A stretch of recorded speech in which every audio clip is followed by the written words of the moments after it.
So first of all, I want to welcome all of you to today's current topics in autism lecture. The topic for today is if, when, and how to disclose an autism spectrum disorder diagnosis.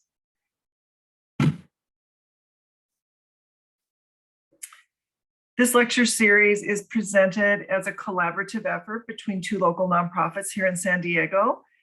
Vista Hill has a program called Smart Care Behavioral Health Consultation Program, and it's in partnership with our local Autism Society of San Diego. First, a little bit about Smart Care Behavioral Health Consultation Services. I am Shirley Fett. I do work for Vista Hill in this program. My background is as a family nurse practitioner. I'm also a pediatric mental health specialist. And I'll turn this over to my co-presenter, Alyssa, and she can share a little bit about herself and our program. Thank you, Shirley. My name is Alyssa Label, and I'm the program manager for Smart Care Behavioral Health Consultation Service. And what we're trying to do in this program is to support the community as well as pediatricians in the San Diego community on connecting people to different services they might need, and also bringing some education about different diagnoses and things like that that are happening in San Diego. This topic is near and dear to my heart because I am a board member of the Autism Society. And the reason why I am a board member is because I have a younger brother who's on the autism spectrum, as well as a second cousin who's on the autism spectrum. So it's something that I think is wonderful and try to be involved with as much as I can. Thank you, Shirley.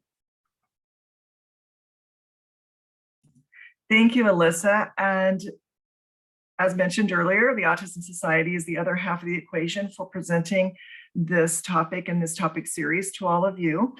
As Alyssa mentioned, she has a personal interest in autism, as I do as well. I am a volunteer board member for our local Autism Society of San Diego. I have been for many, many years. The reason that I am so dedicated to this population is because I am the mother of now adult sons with autism spectrum disorder. My two sons are 28 and 30 years old.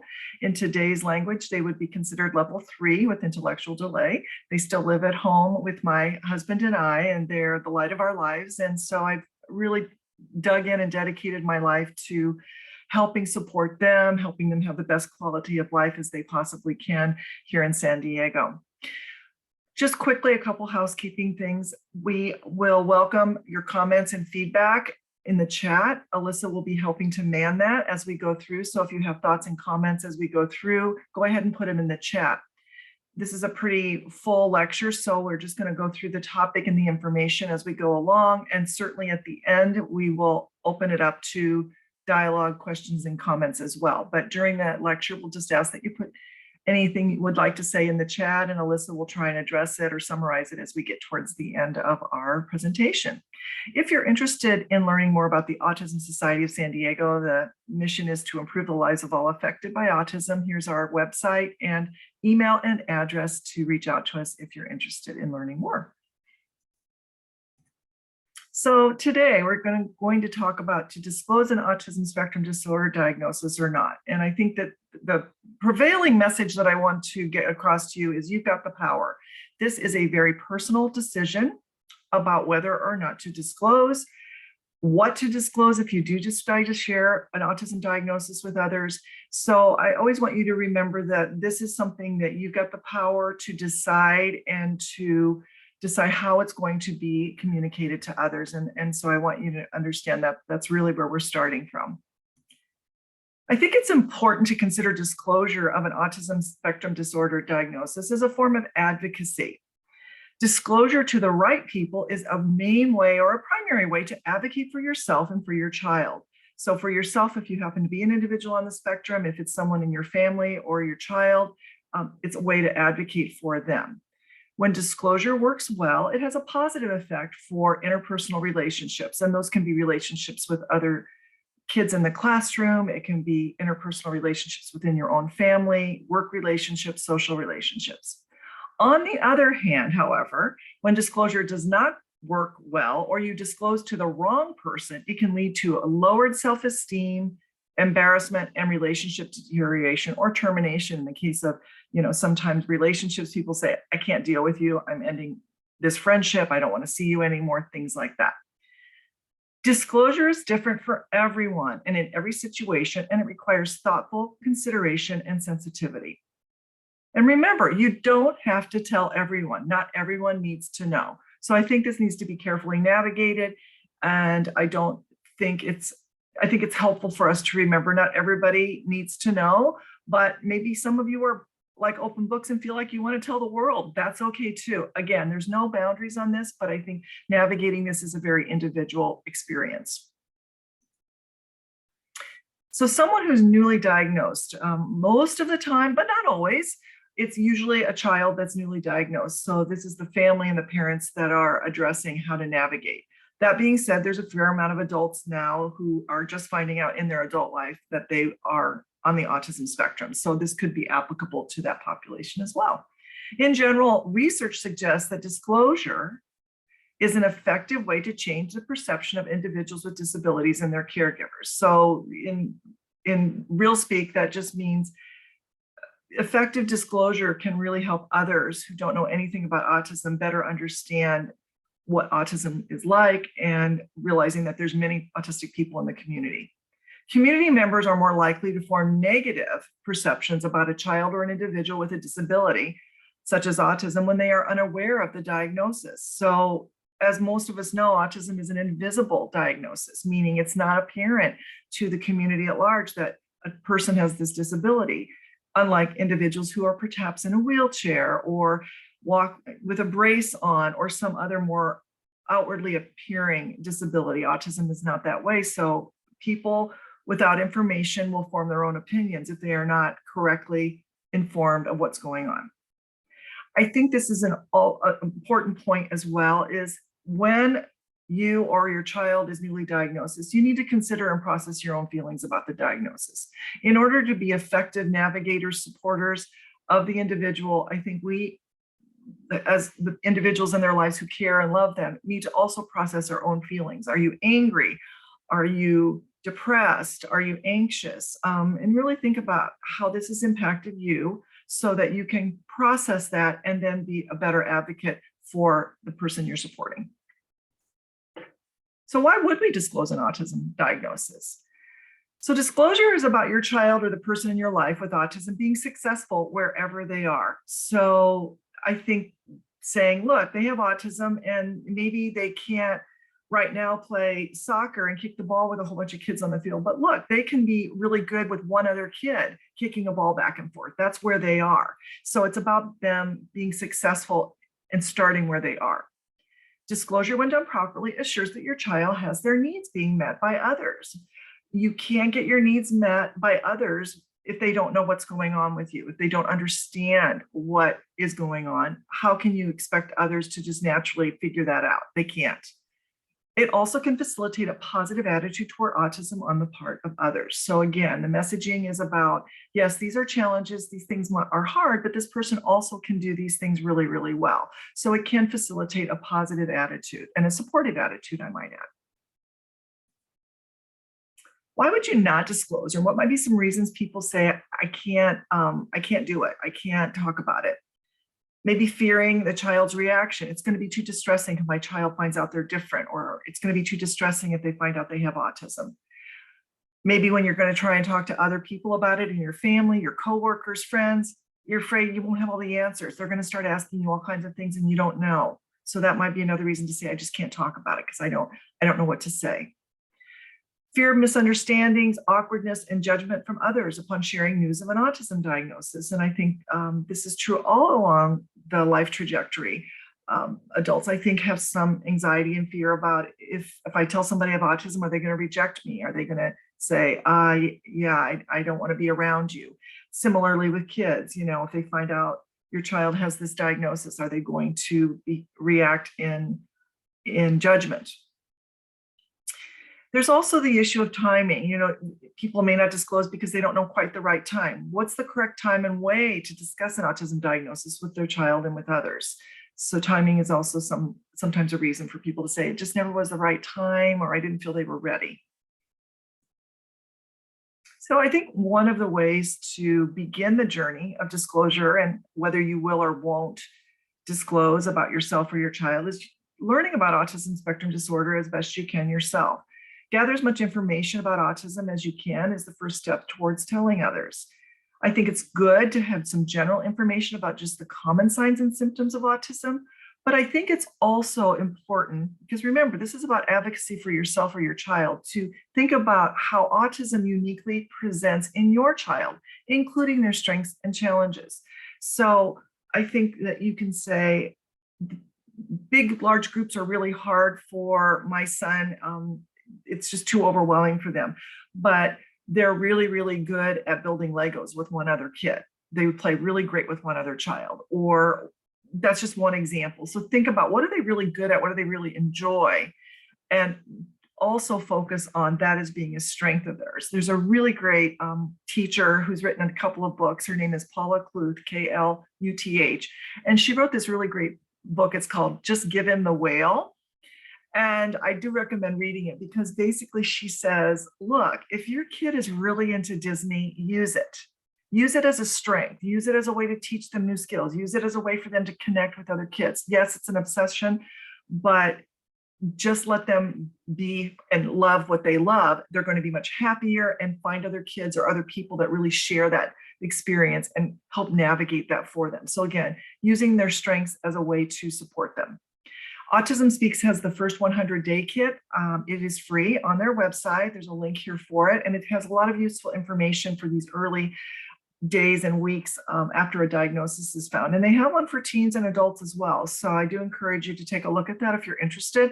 And it is, again, just early information about autism to educate yourself about this. So let's talk about when and how to discuss the autism diagnosis with your child. I think the first thing is, this is a very individualized experience, and it depends on the age of the child, their maturity, and their capacity for understanding. My sons have pretty significant intellectual delay, and so for me to sit down and go through, this is what autism is, you have autism. I have certainly told them this just in a simple way, you have autism, but they don't have the capacity to fully understand that. And if I thought it was a benefit for me to do that with them, I certainly would. But I think you have to look at that with each individual. This is a difficult situation that's shared by many parents. Many parents really struggle with, how do I talk to my child about this? And what's going to be the ramifications if I do? I will say that children need to understand what's going on, but the discussion needs to be appropriate for their age and their level of development. We get a lot of calls through Smart Care Behavioral Health with kids that are like in their tweens and their teens, and they haven't been formally diagnosed, or they have been diagnosed and nobody's told them they have it. They are aware they're different because kids start to pick on them. They are not socially accepted. As we know, as soon as we get into these teen, even later elementary years, social relationships become increasingly important. Your child's going to know. Particularly those with level 1 with no intellectual delay. They're going to come home crying. Why won't the other kids play with me? Nobody likes me. I'm not getting invited to parties. Nobody picks me for the team at school, and so on. So is that better than them not knowing? You'll have to decide that for yourselves. Remember, this is going to be a series of ongoing conversations. It's not a one and done.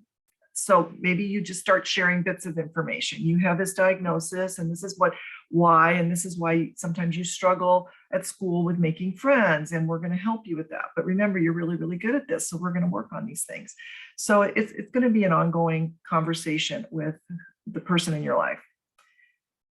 Some research has shown that kids, when they're told they have autism, a lot of them are surprised, and they're like, really, I have that? And then once you've shared with them, well, this is what autism is, and this is why you have it, they're also relieved for all the reasons I mentioned earlier. They get a relief of going, okay, now I understand why this is so hard for me, or why nobody would include me, or why I don't understand when kids are talking about XYZ that just seem like a foreign language to me.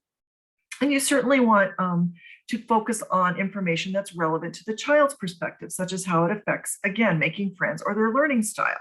So again, if your child's has the capacity to understand, you can say, that's why we like for you to sit up in the front row at school, because we know you get distracted or that you're really bothered by a lot of the sounds the other kids are making. That's why we give you more time to take tests, because we want you to be successful. That's part of the autism. Whatever's relevant to that particular child and how it presents in them, you can bring your conversation with them around to the ways that it affects them and how you're going to help them through that. And that it's not their fault. So a little bit more talking to your autistic child about their diagnosis. Explain autisms again in terms of their strengths and weaknesses. Provide them with basic information about autism, and don't make everything about autism. Saying you're still the same little boy, it doesn't change the fact that you're sweet and you're loving and you're a good brother, whatever it is. So don't make everything about autism and make that their entire identity. It's part of them for sure, but I think you can also weigh that with other things that they're really good at. And always assure your child that you're going to support them no matter what, that you're going to help them be successful. And you should expect to repeat these conversations. These are the kids that will be in the car and then you'll be driving along and all of a sudden they'll just say something. It seems like it's out of the clear blue, but they're processing it and they've been thinking about it and they're going to have questions. So expect that. Try and find role models and peers. There's a lot of high profile people in the world now that have come out with autism diagnoses. And so I think there's a NASCAR driver with autism and there's a lot of other people out there. So find role models and peers that you think would be valuable for your child to know about. If possible, your child should be the one to decide if they want their diagnosis disclosed to others and how they would like that to be shared. If as a family you do choose to share with others, be sure your child is part of the process as much as possible.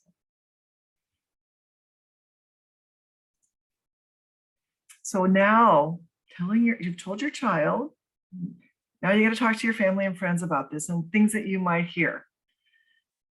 Your family members might not know what it means, or they might have a limited or skewed understanding of what it looks like to have autism. They might have a stereotype of what autism is that doesn't fit your child. Certainly when my kids were diagnosed, which was in the early 90s, the standard response when you said, my child has autism is, oh, like Rain Man.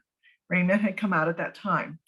My children are not savants like Rain Man, for those of you that have seen the movie. So I don't think we should be angry with that. I don't think we should be upset with them. But again, this just speaks to that's their frame of reference. That's maybe the only thing they know about autism. So again, this goes back to the earlier slide. The more you know and can become the advocate and educator for those that you need to speak to about it, the better you can clarify and explain to them what autism actually is. They also may have an understandable, even if it's misguided, urge to resist the diagnosis. It's not unusual to be told by your relatives that you're overreacting or that it's a mistake to give everyone who's a little different a diagnosis. Very common. And that also occurs in parenting relationships between husbands and wives. We get a lot of comments, feedback from spouses that are not on the same page or one doesn't accept it at the same timeline. And this is a journey for sure, and it's difficult. So I just think being prepared for all of these kinds of reactions. The other thing I will say is it's scary. There's a little bit of fear from family members, like, what does this mean for this little boy or little girl, this person that I love so much, and now they have autism? How does that change? And I think it's important for us to say it doesn't change anything. They're still the same kid, right? This is just one of the ways that we've been able to figure out how we're going to be able to help them. So tips on how to explain an autism diagnosis to family and friends. Focus on the behaviors. Using behaviors that they might have noticed is one way to start explaining what autism is and why your child was diagnosed. So it could be, you remember when we were at that birthday party for your son or daughter, and my son ran off with plugging his ears and did not want anything to do with the group. That's one of the things that was a sign of the autism, is that sensory overload. You know how when you come over, my son or daughter doesn't really want to play with the other kids and wants to line up blocks repeatedly and knock them down over and over again, or wants to stand and spin objects. All of those kinds of things that you know about your own child are tangibles that you can help your friends and family start to see, oh, okay, I get it now. That is part of autism. Explain autism basics, including difficulty with social skills and restricted and repetitive behaviors, as I've mentioned. Also tell them that it's a spectrum. So it's different in onset, severity, and types of symptoms for each person. So people in your family or friends or coworkers may say, well, I have a friend whose kid has autism and they're in college and they graduated. And you just need to say, great, that's possible. We don't know what's going to happen. We're going to do everything we can to help our son or daughter, but there's different degrees of severity. As I mentioned, my sons would be considered on the more severe end of autism spectrum disorder, and there's lots of people who are mild. So it looks different in different people. Explain how a diagnosis will help your child get the help they need. Think about this in the terms of if you had a medical condition, like a skin condition like psoriasis, and you go to the dermatologist and they say, you have psoriasis and you need XYZ treatment. We have to do all these things. And you say, I don't want that written anywhere in my medical record. I don't want anybody to know I have psoriasis. Then the doctor's going to say to you, well, then we can't access the treatments because you've got to have identifying condition in order to access a lot of the treatments. So I'm not saying we label somebody autistic just to get services, but understand that with a diagnosis, it does help open the door to specific treatments for it. So the label is just the label. What we're talking about here is how do we help our children and help others in the most successful ways we can. And just anticipate difficult reactions. Give everyone time to understand and process. I am not going to lie to you.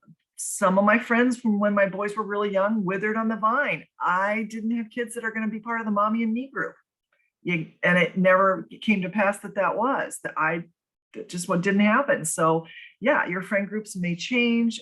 Hopefully your family doesn't wither on the vine, but just know that it's a difficult situation. And most of the people that are connected to me and my world now have either one unique understanding of autism in my sons, or they're parents like me, to be honest with you, and that's okay. So be prepared for difficult, changing relationships.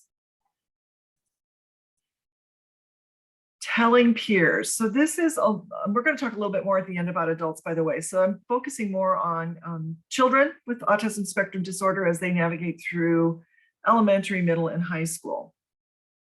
Autism education or sensitivity training can occur in a generalized manner in which students learn about acceptance and sensitivity not related to a particular student and school. So what does that mean? That means the school may have inclusion week, or they may have inclusion day where they talk about a lot of different diversity characteristics, and autism could be one of them. They could be talking about ethnic diversity, religious diversity, and disability diversity. So this is what I'm talking about. Autism could be a topic embedded in a sensitivity training, not specific to your child. However, it also can be much more specific to the needs of that student and his or her family. Again, this is a personal decision that you have to make. Sensitivity training can be done by teachers or a school psychologist with a discussion on what the child and family are comfortable disclosing. I recommend, if you want to have sensitivity training for your child done specifically to your child, that is part of your IEP planning, where you have a conversation about how, who, what, when, where, why this is going to happen. I will share briefly with you that I decided early on, my husband and I put our kids in gen ed and full inclusion at 2nd and 4th grade. So when they were pretty little, and that was at our neighborhood school for many reasons. I won't go into that right now. And this school did not have a special day class, and they never had fully included kids like ours who were pretty impacted. So I decided, who knows them better than me? And I asked and included in their IEP if I could come in at the beginning of the school year and speak to each of their classes about them specifically. So I was the parent who opted to talk to the students specifically about my two sons. This type of sensitivity training can be done with a parent, a caregiver, or a school rep who knows the student well and can introduce the student at the beginning of the school year or during a new inclusion opportunity. I specifically waited till about week 3 of school, after all the kids had settled in and they'd been in school with my sons for a few weeks and they could formulate opinions and questions about them. They kind of had already seen them and knew what they were about. If the family or team feels that protecting the student's privacy is important, student may not even be mentioned by name, and general sensitivity and acceptance can be addressed. Or if you really want to talk specifically about the student out of respect for the student, a more specific introduction can be done when he or she is not in the room. And that's what we opted to do. Our two sons were taken out of the room. This was a 10 or 15-minute conversation. I made it developmentally age appropriate. I made it fun. And I do think this last statement is really important to consider. It's important to present the student as a person with unique abilities and similarities. So I always made sure to say, we're a family. They have a mom and a dad. We have pets. They like these kinds of songs, just like a lot of you do. They like to go and eat hamburger Happy Meals like all of you do. They love Disney movies. And I specifically took pictures of them when they were at surf camp and showed them on surfboards saying, and they like to surf.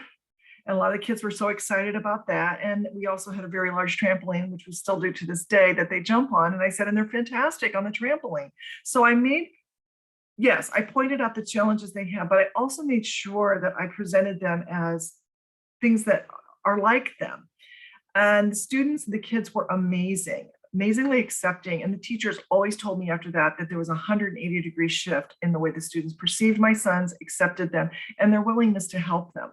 So I do encourage you to really think long and hard about doing this if you're going to do disclosure with students, because I found it to be a very helpful, positive experience for them.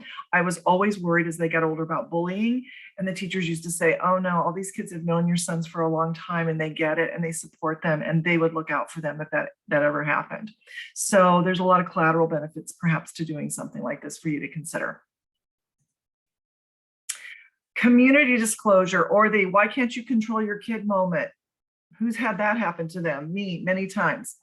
So we make great efforts to have our kids and family members be part of the community, as they should be. But you're going to get judged because it's the why can't you control your kid moment. I think we should each ask ourselves, what do you want to be judged for? Because remember, you're going to be judged either way. So you can decide, I am mad. These people are rude and hideous, and you're going to go off on them and yell at them. Certainly your choice. Or you can think about how you're going to handle these situations beforehand and decide what's the messaging that you want to give about this situation. You're going to get the why can't you control your kid moment when your kid or the person you're helping, and it could be my adult children, by the way, are having a hard time. They're yelling, they're tantruming, they're running up and down the store, they're trying to take their clothes off in the store. Any number of things happen. We get it. I think you need to think about, I'd rather be judged for doing what I believe in. I'd rather be judged for supporting my autistic child the best way that I know how. And I'd rather my autistic child be judged for being themselves unapologetically. I do encourage you to plan a script in your head that you can say in advance, because in the heat of the moment, you're stressed yourself, your kid's stressed, and pulling out something powerful and meaningful is hard in that situation. And how many times have you walked away and thought about things like this later and went, oh, if I just said this, or if I just done it this way, I would have felt so much better about how I handled it. That's what I'm talking about. Prepare something in advance. If people look at me and my son's having a hard time in the store, I just turn to them and say, he has autism and I'm really working and trying to help him be a part of our community in the best way I can. That's all I say, and I go on. Usually that's enough to disarm people. And then they kind of go, oh, I think, they're almost like apologetic. And they're like, that's great. Oh, we understand. So, that's an option. The other thing I would encourage you to consider is you can get business card size cards made with information about autism. When staff that used to work with my sons in the community and help them with community-based outings, go out in the community, I armed them with those so that when they were working with them and they were having a hard time, they would just hand these cards out to people who were giving them the look. And this is one of many examples of information that you can find on these cards. This one's just, again, could be on a business side card. There's tons of them on the internet. Choose one that you feel is appropriate for your situation or what you feel comfortable disclosing. This is another way of disclosure. Doesn't even require you to say anything. You just pull it out of your pocket, you hand it to them, and you keep on going. But it does ask people to please help by showing understanding, patience, and tolerance. A little bit about that. So that's another idea for you for disclosure. Other ways to disclose is more passively. It's not saying something to somebody. We have Autism Society of San Diego has a couple of several camps actually for individuals on the autism spectrum. And the one on the left is Camp I Can. We give these to all the kids. They wear them proudly at camp. And it says camp including children with autism now. The staff that works with the kids at camp say it's really helpful when they're out in the community. People get it, they understand, and nobody has to say anything. Similarly, on the right is my older son who goes to the Autism Society Surf Camp, which is held every summer at La Jolla Shores. That's available for kids 5 all the way through adulthood, and they wear rash guards that have this information on the front. Again, people in the community see, oh, that's great. I think it's also important to say, hey, our kids deserve to have fun experiences and go surfing and go to camp and do all these fun things just like everybody else. And I think showing the community that we're out there and that they're doing it is really a good tool for helping educate the community. And as a collateral benefit, I'll tell you, it's also a safety measure. The staff can readily see the kids and adults that are in these programs and say, that's one of our kids over there because they have similar shirts on. You may want to wear shirts and t-shirts and stickers on your car with all number of things. These are just a couple of examples of thousands of options that are out there. Autism Mom Unbreakable. I'm an autism dad, just like a normal dad, except way cooler. And there's also shirts for individuals on the spectrum who can also wear these. So again, a choice that you make. So autistic children become autistic adults, to no one's surprise. So what are the areas that adults must consider when they're thinking about disclosure? So applying to college and post-secondary education, employment, social relationships and dating. And this could be a whole topic unto itself, and I know that. So I'm just going to touch on some of the key issues that do come up for adults on the spectrum. So when and why to disclose if you're an adult or have an adult child on the spectrum? Remember, in all cases, disclosure is a personal choice, and there's no law obligating anyone to disclose if they have a disability, including autism. Why would someone decide to disclose? Well, research does indicate that first impressions of adults with autism improve when diagnostic disclosure occurs. So translation means if someone knows early on, when they're first meeting you, that you have an autism diagnosis, that their first impression of you is actually better. If you decide you're going to disclose, think about what's your goal in disclosing to this particular person. Remember, disclosure doesn't have to be exactly the same for every single situation. If your goal is, I want to get this job, but I also know I might not unless they understand my unique way of being, then maybe that's your goal, saying, okay, I need to let them know that I have autism early on. If your goal is to be included with a friend group and they don't seem to be inviting you to go out with them, maybe that's your goal, saying, I need for them to understand this is hard for me and that I don't typically initiate social interactions, and that it would be really helpful for me because of my autism if they would invite me specifically. That's what I'm talking about when I say defining a goal. So it's not a long lecture about autism, but maybe you think about, what do I want to achieve in disclosing in this particular situation, and craft your messaging for that. So when would we think about disclosing a diagnosis? And this could be true even for kids, I think, and teens. So there's no clear right time to disclose, but the times you can think about are just right up front. First time you meet somebody, up front, timing, right from the get-go. Maybe wait until somebody knows you a little better, and then you start to, again, disclose bits and pieces about yourself in the autism realm and why that's important for them to know and why you want them to know. Or partial disclosure, as I said, you don't have to tell everybody everything about yourself, maybe just the things that seem to be particularly relevant to that relationship or that situation. So what are the advantages of disclosure? So even if the other person doesn't have knowledge and understanding of autism, by you disclosing it, it's an opportunity to increase awareness and educate somebody about autism. So that's a positive. Disclosure is an opportunity to communicate with others and to form a shared understanding of your unique needs, differences, challenges, and strengths. And you might be surprised. You disclose with somebody, well, I'm really anxious in social situations, and you don't know, the person may say, you know what, I struggle with social anxiety too. So actually, you might be able to find some common ground with some of your peer groups by sharing some of the things that are hard and that are part of the autism diagnosis. And you can also talk about your strengths. You say, I know every single character from Star Wars since the beginning of time. And somebody might say, oh my gosh, I'm a huge Star Wars fan. Would you ever want to go to the Star Wars at Disneyland with me? So it's not always, doesn't have to be all the negatives. It could be things that you're really, really interested in that you might have a shared experience. So disclosure can help in that way as well. If you don't share what your needs are and why, then people don't realize that there are needs to be fulfilled. So this is a miscommunication. You can come away feeling hurt. You can come away feeling left out. But if the other people, be it employers, coworkers, social relations, don't know that that was a challenge for you or that was a problem, then they aren't mind readers. So that's one of the advantages of disclosure. So sharing is a means of self-advocacy. Again, going back to the beginning, disclosure is a form of advocacy for our kids. And then as you become an adult, it's a form of self-advocacy so that you can get what you need and what's important to you out on the table with everyone.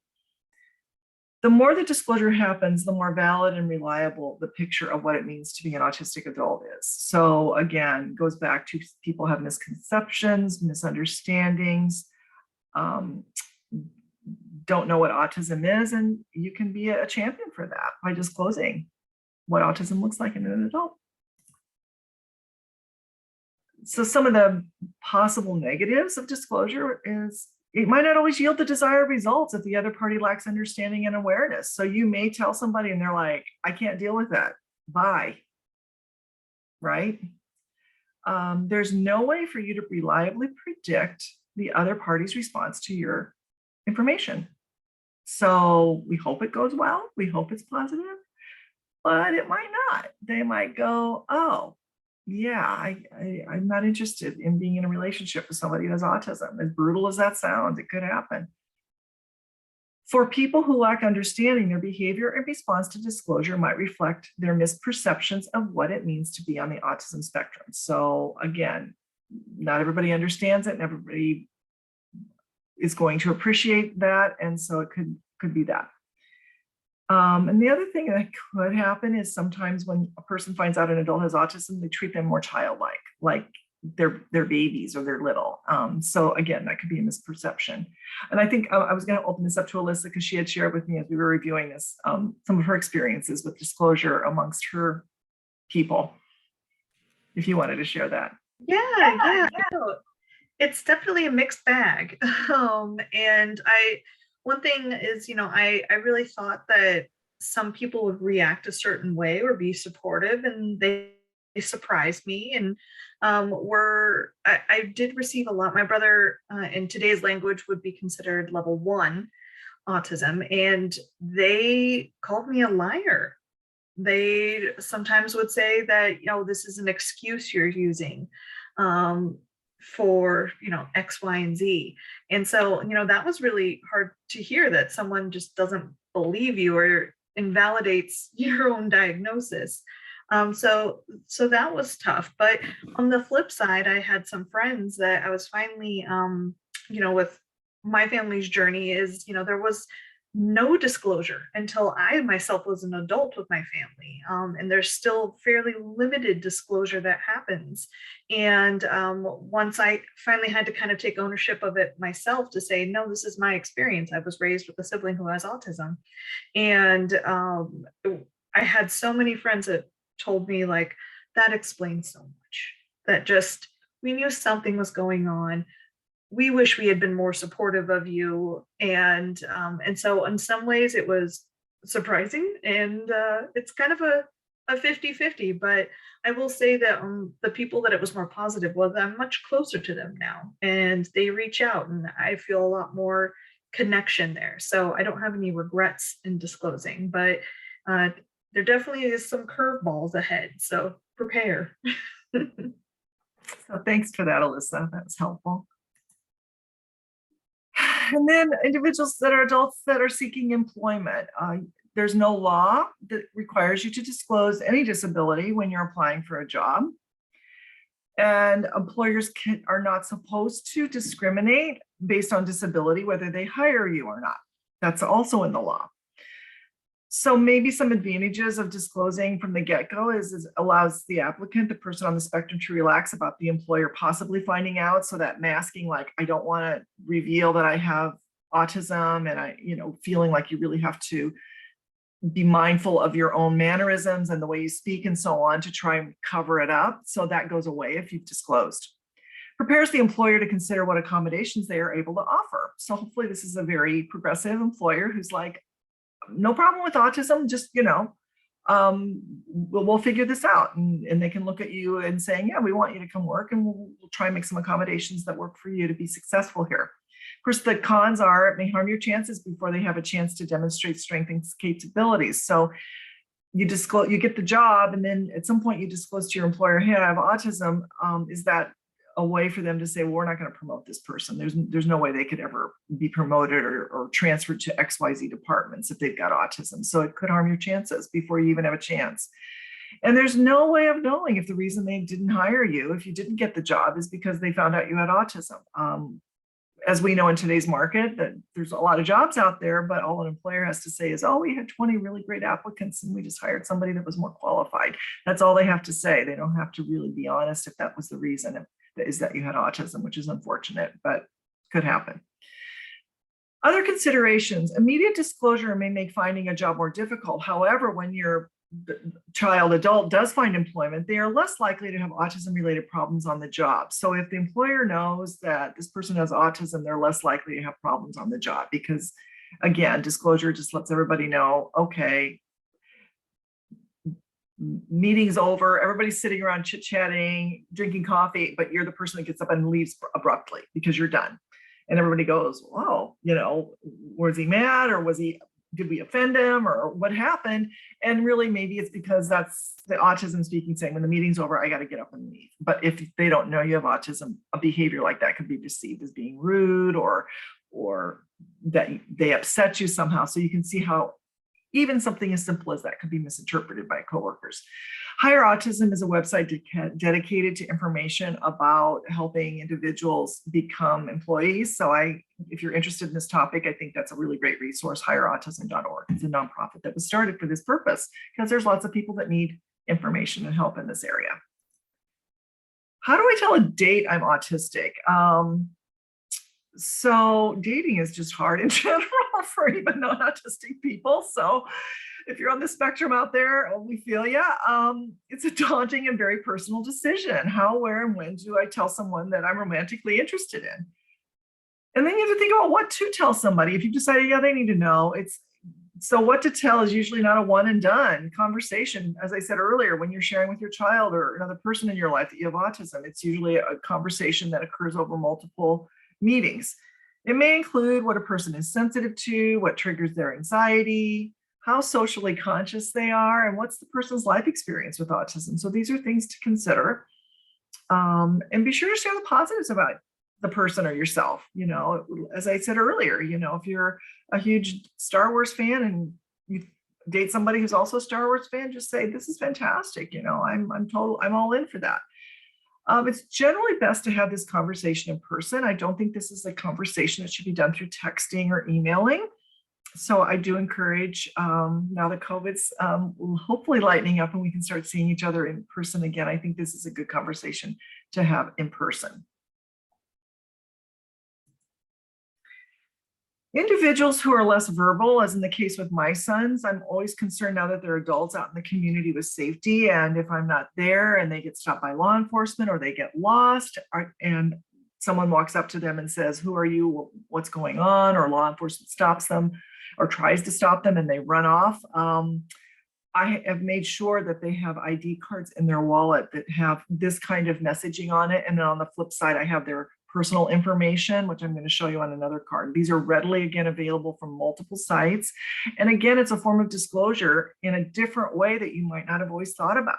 This needs to be communicated when I'm not around or another support person isn't around to advocate for them if they got lost, that at least this information disclosure about their diagnosis and what the person that's trying to assist them needs to know about autism to successfully help them.